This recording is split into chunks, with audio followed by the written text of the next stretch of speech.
Tribe. I missed you. It's so good to see you. I've got big news about book 6, finally. And it wasn't clickbait, so I'm really going to talk about it at the end of the video. So stick around and leave me a comment. I love hearing from you. You know I do. If you're not part of the Posthuman Tribe and you're just here because I'm talking about Robert Pattinson from Twilight. What We Do in the Shadows. Fans will know that one. Twilight! If you are here for that because Robert Pattinson is cast as the new Batman and you're interested in the director's perspective, welcome. I am a director. I've just finished directing my first movie and we're almost finished post-production. I'm also a Batman fan. When I was a kid, Batman was really the only comic book that I read, and I used to just want to be a comic book artist when I grew up, and doing a graphic novel is still something that's on my bucket list, and the Posthuman Tribe knows I've been working on those things, but busy writing really big novels and making movies right now. But I'll get to it. The Pattinson news was interesting. Everybody talked about it as fans of Batman and just film fans and fans of good movies. But I do have the director's perspective, and I think it's a little bit different. So if you're interested in filmmaking, or just if you're interested in Batman and movies and what goes on when these decisions are made, stick around. I think you'll like the video. Oh, and the Posthuman Tribe are really nice people. They're the nicest people in the world. So don't be afraid to leave a comment, talk about Batman. Let me know what you think. Let me know if I changed your mind. If you're pro Pattinson or anti Pattinson. Personally, I'm going to look at it from the perspective of a director who's making a casting choice, and someone who's got to make a movie, and somebody who wants to make the best movie that they possibly can, because I can identify with that. So my movie's a psychological thriller. It's not a comic book movie, but there's no question that my love of Batman comics and those characters was an influence on me, even though I am making a grown-up movie, and it certainly is a grown-up movie. It is still influenced by those incredible characters and those incredible stories. And I think people will probably be able to pick up on some of that influence when they see it. So Batman definitely means a lot to me.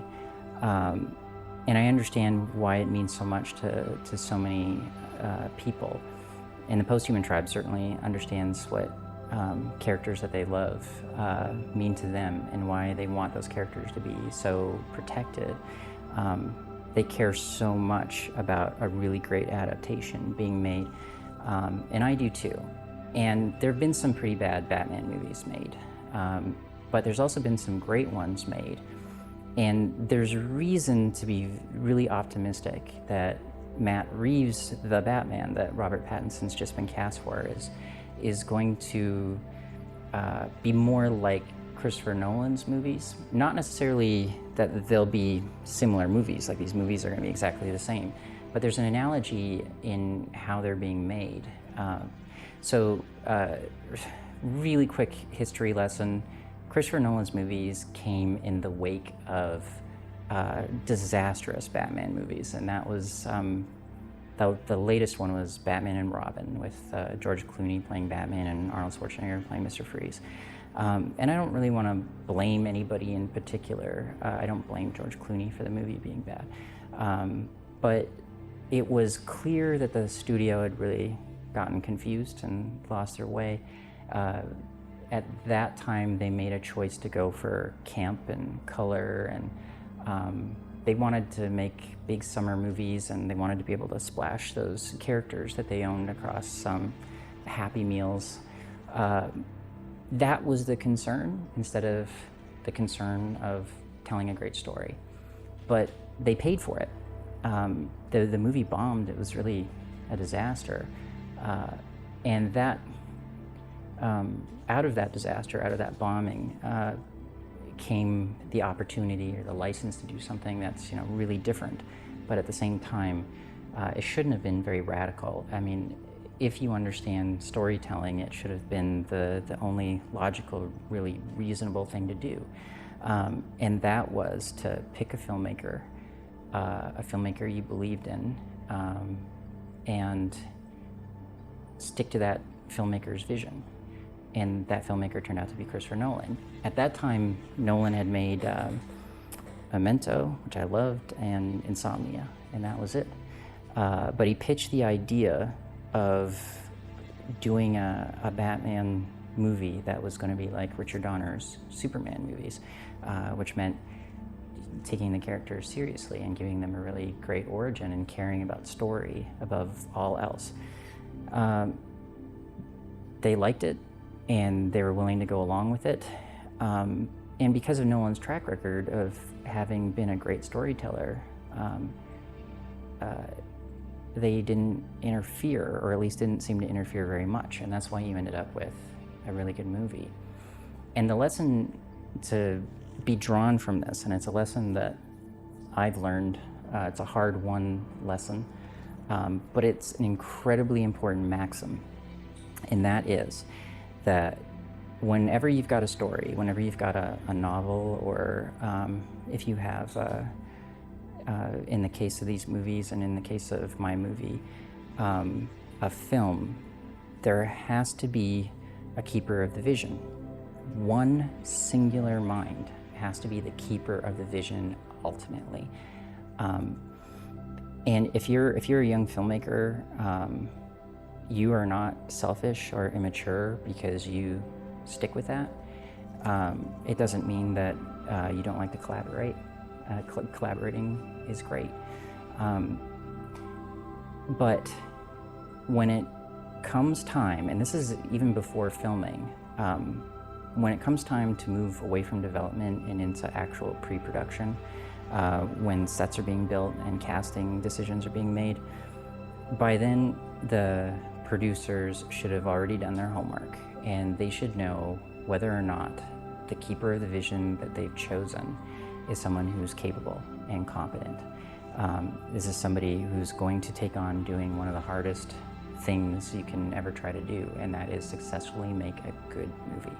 It's hard, really, really hard to do. And you can't do it by committee. You can't have thousands of people and all of them are hacks, and somehow all those hacks add up to a great movie. Ultimately, one vision has to be at the helm, and you can't override that vision. You have to put your trust in already. David Fincher is my favorite director, and he says, I'm not a used car salesman.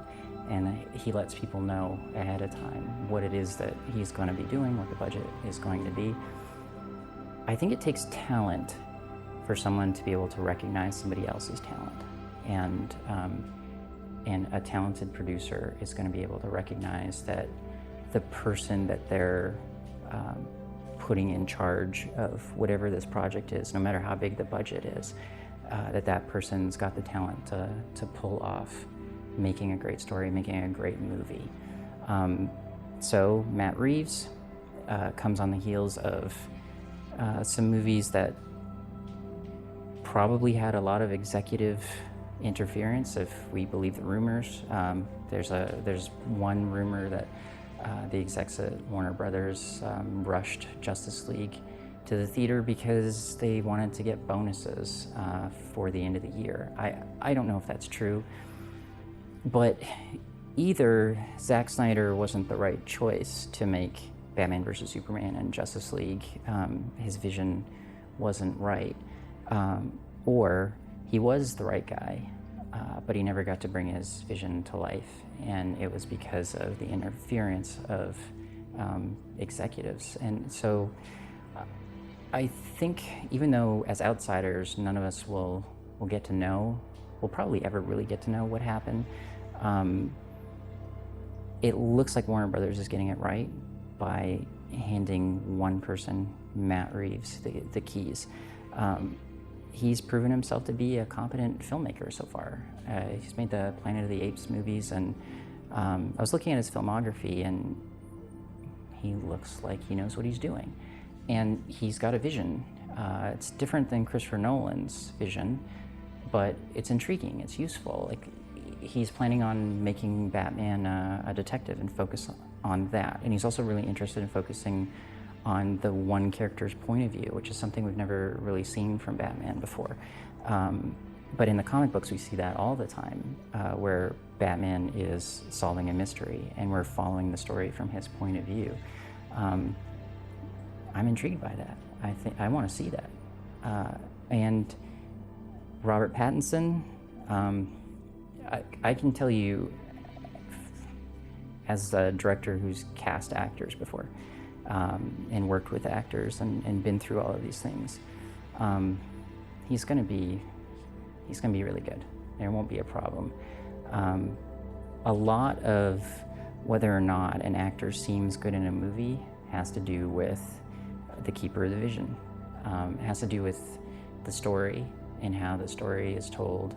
An actor needs to be able to trust the director and understand that the director is really the only person on the set, because it's his or her responsibility to think about the audience's experience. And the audience isn't millions of people. I mean, ultimately, yes, of course it is, but when you're thinking about it, you're thinking about one person watching that movie, and you're thinking about how the human mind works and psychology, and what you are going to show that audience, and what that music is going to be like, what those feelings are going to be like, and what that tells the audience member that you're speaking to. How do you reach them and create emotions? How do movies make us like cry, or how do movies make us jump out of our seats?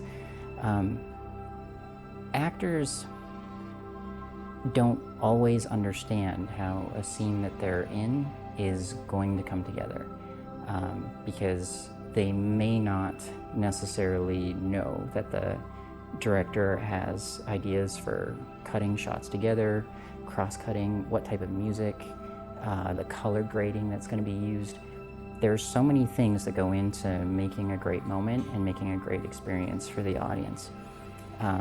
Pattinson has shown himself to be someone who can be pretty good if he picks the right movie. And Christopher Nolan has picked him to be in his next big event movie. So if you do like the Nolan Batman movies and you're a fan of Nolan, I'm a fan of Nolan, then that's a pretty good sign. I get the whole Edward Cullen thing.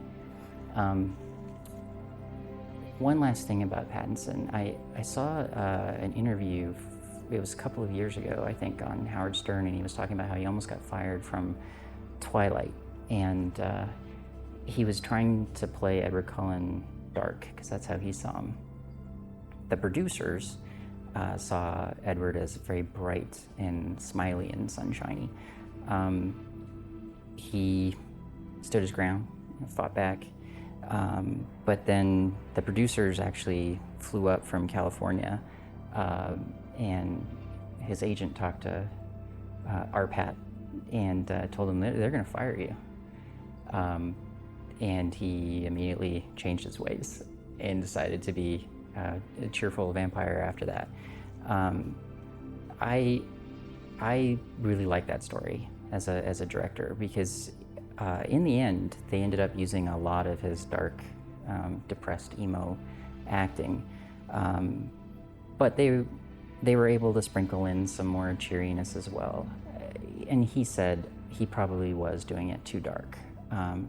They ended up meeting somewhere in the middle. I thought that was a great story, because it shows that Pattinson doesn't put his ego above all else. Of course, he just didn't want to get fired, but also he was willing to change, and he didn't put himself ahead of the fans, and didn't put himself ahead of the director, who, believe me, does not need to be fighting an actor. It's so hard to make a movie. The director, he or she, is going through more than an actor could possibly know. So if he's willing to do that, then Matt Reeves made a good choice. Okay, so I'm pretty optimistic. Let me know in the comments if you are also optimistic, or maybe a little more cautiously optimistic after watching this. Post-Human Tribe, I am writing book 6, which now you should know is called Superhuman. I'm doing that full time. I've actually paused the final stages of post-production on Dangerous to Know, so that I can finish Superhuman, and I'm going to be making an announcement about the pre-sales on that really soon. I am going full throttle on it. It's a really, really big book. I can't wait to get it to you. I'm really excited. Last thing, Jenny has started a new YouTube channel, so we'll put a link in the description. It is binaural music that she's composed. It's really cool. It's got neat little videos in it that she makes, and binaural music, if you haven't heard about it before, it can be really good for studying or writing, or just relaxing. There's even ones, different frequencies are great for sleeping. I don't know if it's all placebo, but I actually really like them, and Jenny's put together some really nice stuff. So check it out, maybe subscribe. And that's it. Okay, so I'll see you in the next one. Miss you, Tribe. Can't wait to talk to you again. I gotta get back to writing. Kill fear.